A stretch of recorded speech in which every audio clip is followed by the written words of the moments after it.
کہ یہ غیر ضروری جنگ کیوں چھیڑی گئی، پاکستان نے ذمہ داری کا ثبوت نہیں دیا، ہندوستان نے امریکہ سے کہا کہ آپ کے پریشر کے نیچے ہم ان کے ساتھ تعلقات ٹھیک کر رہے تھے، سٹیبل کر رہے تھے، ہم کشمیر کے اوپر آگے بڑھنا چاہ رہے تھے، تو یہ بڑا ان اپورچون مومنٹ تھا یہ کام جو آپ نے کر دیا۔ اور نواز شریف صاحب کہتے ہیں کہ انہوں نے اس وقت میزائلز کی اور دوسرے ویپنز، بڑے ویپنز کی بھی موومنٹ کی جو کہ پولیٹیکل گورنمنٹ کے نہیں تھی اپنا نالج میں، اس قسم کی باتیں بھی بعد میں سننے میں آئیں۔ تو آئی تھنک ان کو اس بات کا احساس ہوا ہوگا کہ یہ ایک ملک مشکل میں پھنس گیا ہے، انٹرنیشنلی بھی اور نیشنلی بھی، تو اس وقت ان پر ایک دباؤ لمحہ آیا ایسا کہ انہوں نے سوچا استعفیٰ دینے کا کہ فیصلہ میں کیا مطلب اگر پرائم منسٹر صاحب ان سے کہتے اس وقت تو میرے خیال میں وہ ریزائن کر دیتے۔ جنرل صاحب کبھی آپ سے اس کا ذکر کیا انہوں نے، اس دباؤ کا؟ جی، میرے ساتھ ایک میٹنگ میں نے محسوس کیا کہ ان کی اس قسم کی فیلنگز ہیں۔ ٹھیک تھی۔ تو میں نے ان سے کہا کہ آپ انتظار کریں، دیکھیں پرائم منسٹر صاحب اسے کس طرح ہینڈل کرتے ہیں، اور ابھی وہ جا رہے ہیں امریکہ سے واپس آتے ہیں، ہاؤ سچویشن کیا ٹرن کرتی ہے، آپ از خود یہ کام نہ کرنا چاہیں تو نہ کریں، یو ویٹ اینڈ سی۔ تو جنرل صاحب آپ یہ کہہ رہے ہیں کہ امریکہ کے آنے کے بعد اگر suppose in case Nawaz Sharif صاحب ان سے کہتے کہ جناب یہ ایک آپ نے جو ایک چیز کی ہے جس میں ہمیں کانفیڈنس میں نہیں لیا، آپ ریزائن دیں، تو ڈو یو تھنک کہ وہ ریزائن کر دیتے؟ پریپیئر تھے مینٹلی وہ؟ میرے خیال سے تھے، کر دیتے۔ یہ آئینی حق تھا پرائم منسٹر صاحب کا،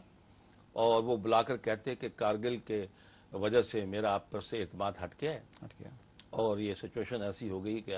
آپ یہاں پر رہنا مناسب نہیں ہے، تو میں آپ کی جگہ نیا چیف لگانا چاہتا ہوں، یا وہ چاہتے تو چیئرمین ان کو بنا دیتے، چیئرمین کی پوسٹ خالی رکھی ہوئی تھی وہاں پر، اگر وہ چاہتے تو، اگر چاہتے تھے کہ نہیں آپ ریزائن کریں تو میرے خیال میں اس وقت جنرل پرویز ریزائن کر دیتے، تیار تھے اس کے میرے خیال سے۔ اچھا جنرل صاحب، یہ اتنے حالات خراب ہو گئے تھے جنرل مشرف کے اور نواز شریف کے کہ کچھ نواز شریف صاحب کو آئی بی نے اس طرح کی کیسٹس بھی لا کے دیں جس کے اندر نجی محفلوں میں بیٹھ کے وہ نازیبا زبان جو تھے وہ نواز شریف کے لیے استعمال کرتے تھے، مطلب، اور یہ چیز جو ہے نواز شریف تک پہنچی بھی تھی، آئی بی نے کیسٹس بھی لا کے دی ہے، مطلب کیا اس تمام چیزوں کا مقصد یہ تو نہیں تھا کہ وہ ان کو پرووک کرنا چاہتے تھے کہ جب ایک آدمی پرووک ہو تو ایسی کوئی چیز کرے جو بعد میں نواز شریف نے کی ہے؟ مطلب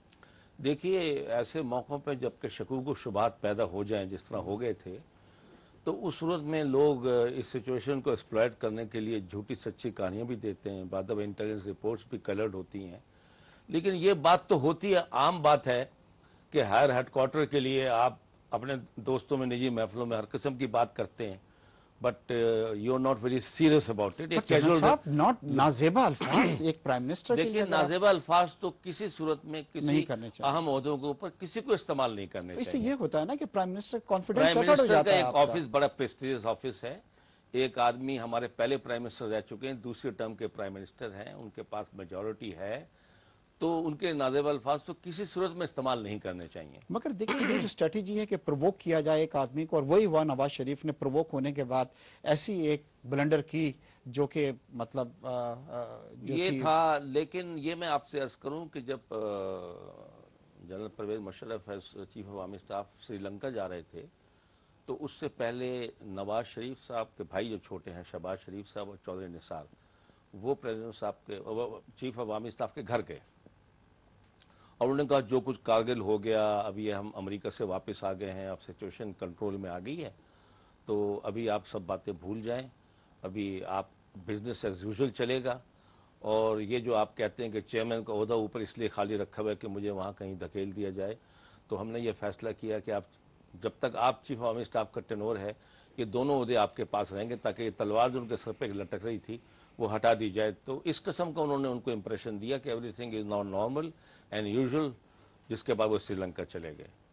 لیکن بیچ پہ کھچڑی تو پک رہی تھی، دونوں طرف شکوک و شبہات تھے۔ جی ہاں جنرل صاحب، یہ نواز شریف صاحب نے یہ chairman joint chief of staff کی جو پوزیشن تھی اس میں کیوں نہیں اپوائنٹ؟ کیونکہ ان کو ڈر یہ تھا کہ ایسا نہیں ہے مجھے پروموٹ کر کے مجھ سے نجات حاصل کر لیں، تو اس کو کیوں نہیں فل کیا گیا تھا؟ کیوں اتنے عرصے تک خالی رہے؟ یہ میرے خیال میں غلطی تھی۔ اس سے ایک کانفیڈنس جو ہے وہ چلا جاتا ہے لوگوں کا،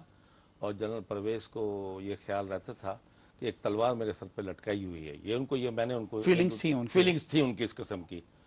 اور بلکہ ایک دفعہ ان کو کسی نے کہا کہ ہو سکتا ہے کہ آپ کو وہاں بھیجے، ایک ایئر چیف نے اس وقت کہا، انہوں نے کہا کیوں، میں تو وہاں نہیں جاؤں گا۔ انہوں نے کہا کہ الیکٹڈ پرائم منسٹر آپ کو کہے گا تو آپ کو تو جانا ہوگا۔ اس نے کہا نو، میں تو چیف آف آرمی اسٹاف ہوں، تو میں کہوں گا میں اپنا ٹینور کمپلیٹ کروں گا، اس کے بعد اگر آپ مجھے بھیجنا چاہتے ہیں تو دیکھ لیا جائے گا۔ تو یہ چیز ان کے دماغ کے اوپر تھی۔ رولز کیا ہیں جنرل صاحب؟ اگر سپوز ایک چیف آف آرمی اسٹاف ہے، 3 سال سے پہلے اس کو پروموٹ کر کے، کیا آپ اس کو chairman joint chief of staff لگا سکتے ہیں یا؟ ویسے نارمل طریقے میں تو یہ اپنا ٹینور پورا کرنا چاہیے، لیکن کوئی ایسے ایکسٹرا آرڈنری سرکمسٹانسز بن جائیں،